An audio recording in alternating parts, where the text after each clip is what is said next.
রাজধানী উন্নয়ন কর্তৃপক্ষ বা রাজুকের আরবান রেজিলিয়েন্স প্রজেক্টের আওতায় পরিচালিত এক গবেষণা ঢাকার সম্ভাব্য ক্ষয়ক্ষতির একটি ভয়াবহ চিত্র তুলে ধরেছে। গত 2 দশকে নারায়ণগঞ্জ, মানিকগঞ্জ, কিশোরগঞ্জ, ময়মনসিংহ এবং টাঙ্গাইলের মতো ঢাকার নিকটবর্তী জেলাগুলোতে একাধিক ভূমিকম্পের উৎপত্তি হয়েছে। মাঝরাতে হঠাৎ কেঁপে ওঠা খাট, দেয়ালে ঝুলানো ছবির ফ্রেমে মৃদু কাঁপন কিংবা পানির গ্লাসে ছোট্ট ঢেউ। সাম্প্রতিক সময়ে ঢাকাবাসীর কাছে এই অভিজ্ঞতাগুলো আর অপরিচিত নয়। টাঙ্গাইল, নরসিংদী বা ঢাকার আশেপাশের কোনো এলাকা থেকে সৃষ্ট 4 থেকে 5 মাত্রার ছোট ছোট ভূমিকম্পগুলো এখন ঘন ঘনই জানান দিচ্ছে নিজের অস্তিত্ব। কিন্তু এই মৃদু কম্পনগুলো কি শুধুই বিচ্ছিন্ন ঘটনা, নাকি এক ভয়াল ভবিষ্যতের সতর্কবার্তা? বিশেষজ্ঞরা বলছেন বাংলাদেশের রাজধানী ঢাকা এক বড় ধরনের ভূমিকম্পের ঝুঁকিতে রয়েছে। সাধারণত বাংলাদেশের ভূমিকম্পগুলোর উৎপত্তিস্থল হয় মিয়ানমার, নেপাল বা ভারতের পূর্বাঞ্চলীয় রাজ্যগুলোতে, কিন্তু সাম্প্রতিক সময়ে ভূমিকম্পের উৎসস্থল ঢাকার দিকে সরে আসছে। ঢাকা বিশ্ববিদ্যালয়ের ভূতত্ত্ব বিভাগের সাবেক অধ্যাপক সৈয়দ হুমায়ুন আক্তারের মতে, গত 2 দশকে নারায়ণগঞ্জ, মানিকগঞ্জ, কিশোরগঞ্জ, ময়মনসিংহ এবং টাঙ্গাইলের মতো ঢাকার নিকটবর্তী জেলাগুলোতে একাধিক ভূমিকম্পের উৎপত্তি হয়েছে। এর পেছনে মূল কারণ কয়েকটি সক্রিয় ফল্ট লাইন বা ভূচ্যুতি রেখা। এর মধ্যে সবচেয়ে বিপজ্জনক হিসেবে দেখা হয় মধুপুর ফল্টকে, যা টাঙ্গাইল থেকে শুরু করে ঢাকার কাছে কেরানীগঞ্জ পর্যন্ত বিস্তৃত। এছাড়া রয়েছে ডাউকি ফল্ট, যা সিলেট থেকে শেরপুর পর্যন্ত বিস্তৃত। তবে বিজ্ঞানীদের সবচেয়ে বড় উদ্বেগের কারণ হলো ইন্ডিয়া প্লেট ও বার্মা প্লেটের সংযোগস্থলে সৃষ্ট সাবডাকশন জোন। এই জোনটি বাংলাদেশের সুনামগঞ্জ থেকে শুরু হয়ে মেঘনা নদী বরাবর বঙ্গোপসাগর পর্যন্ত বিস্তৃত, যা ঢাকা থেকে মাত্র 70 থেকে 150 কিলোমিটার দূরে। যুক্তরাষ্ট্র ও বাংলাদেশের বিজ্ঞানীদের যৌথ গবেষণায় দেখা গেছে এই সাবডাকশন জোনে 8.2 থেকে 9 মাত্রার ভূমিকম্প সৃষ্টির মতো শক্তি জমা হয়ে আছে। ঐতিহাসিকভাবে এই অঞ্চলে 800 থেকে 900 বছর পর পর বড় ধরনের ভূমিকম্প হয়েছে এবং সেই সময়চক্র এখন প্রায় পূর্ণ। রাজধানী উন্নয়ন কর্তৃপক্ষ বা রাজুকের আরবান রেজিলিয়েন্স প্রজেক্টের আওতায় পরিচালিত এক গবেষণা ঢাকার সম্ভাব্য ক্ষয়ক্ষতির একটি ভয়াবহ চিত্র তুলে ধরেছে। মধুপুর ফল্টের আঘাত। যদি ঢাকার কাছে অবস্থিত মধুপুর ফল্টে 6.9 মাত্রার একটি ভূমিকম্প আঘাত হানে, তবে ঢাকার প্রায় 8,64,000 ভবন ধসে পড়বে।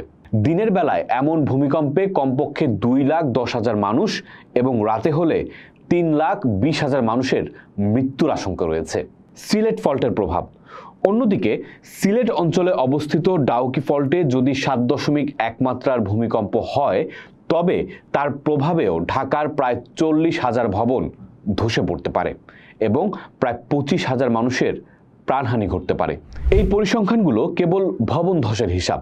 এর সাথে গ্যাস লাইন বিস্ফোরণ, অগ্নিকাণ্ড, বিদ্যুৎ ও পানি সরবরাহ ব্যবস্থা ভেঙে পড়া এবং যোগাযোগ বিচ্ছিন্ন হয়ে যাওয়ার মতো দ্বিতীয় বিপর্যয়গুলো যোগ হলে পরিস্থিতি কতটা ভয়াবহ হবে তা কল্পনা করাও কঠিন। কিন্তু প্রশ্ন হলো, কেন ঢাকা এতটা ঝুঁকিপূর্ণ? ভূমিকম্পের বিপদ কেবল তার মাত্রা দিয়ে পরিমাপ হয় না, বরং শহরের অবকাঠামোগত দুর্বলতা সেই বিপদকে বহুগুণে বাড়িয়ে তোলে। ঢাকার ক্ষেত্রে এই দুর্বলতাগুলো অত্যন্ত প্রকট।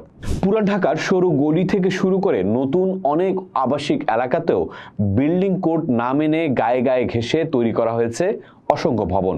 76% রাস্তা শুরু হয় বড় ভূমিকম্পের পর উদ্ধার কাজ চালানো প্রায় অসম্ভব হয়ে পড়বে। 2009 সালের এক জরিপে জানা গিয়েছিল 7 মাত্রার ভূমিকম্পে ঢাকার প্রায় 72,000 ভবন পুরোপুরি ধসে পড়বে। এরপর গত 1.5 দশকে ঝুঁকিপূর্ণ ভবনের সংখ্যা আরও বেড়েছে। নকশা পরিবর্তন করে বা দুর্বল উপকরণ দিয়ে তৈরি করা ভবনগুলোই হবে প্রধান মৃত্যুফাঁদ। বিশ্বের সবচেয়ে ঘন বসতিপূর্ণ শহরগুলোর একটি হওয়ায় এখানে হতাহতের সংখ্যা জ্যামিতিক হারে বাড়ার আশঙ্কা রয়েছে।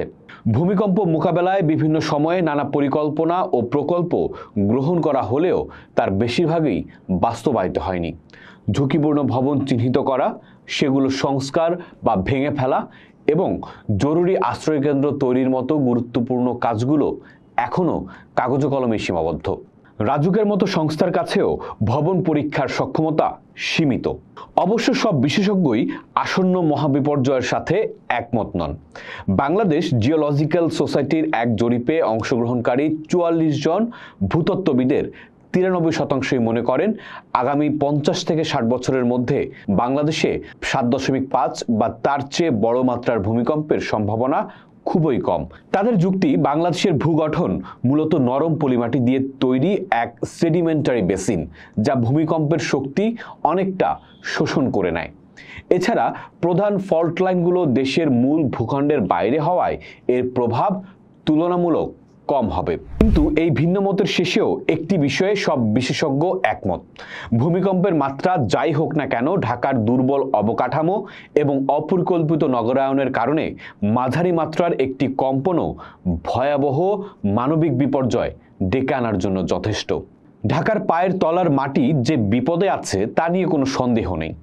বিতর্ক থাকতে পারে এর সম্ভাব্য মাত্রা বা সময় নিয়ে, কিন্তু ঝুঁকিটাকে অস্বীকার করার কোনো উপায় কিন্তু নেই। ছোট ছোট ভূমিকম্পগুলো সেই ঝুঁকির কথাই আমাদের মনে করিয়ে দিচ্ছে। তাই এখন আতঙ্কিত না হয়ে প্রস্তুতি নেওয়ার সময়। বিল্ডিং কোড কঠোরভাবে প্রয়োগ করা, ভবনগুলোর নিয়মিত পরীক্ষা, উদ্ধারকারী সংস্থাগুলোকে আধুনিক সরঞ্জাম দিয়ে সুসজ্জিত করা এবং নাগরিকদের মধ্যে ব্যাপক জনসচেতনতা তৈরি করা, এই পদক্ষেপগুলোই পারে ঢাকাকে একটি সম্ভাব্য মহাবিপর্যয়ের হাত থেকে রক্ষা করতে। কারণ প্রকৃতি তার নিয়মেই চলবে, কিন্তু প্রস্তুতি আর পরিকল্পনায় পারে ক্ষয়ক্ষতির পরিমাণ কমিয়ে আনতে। পোস্ট দেখুন, ভাবুন, করুন। থাকুন পোস্টের সাথেই।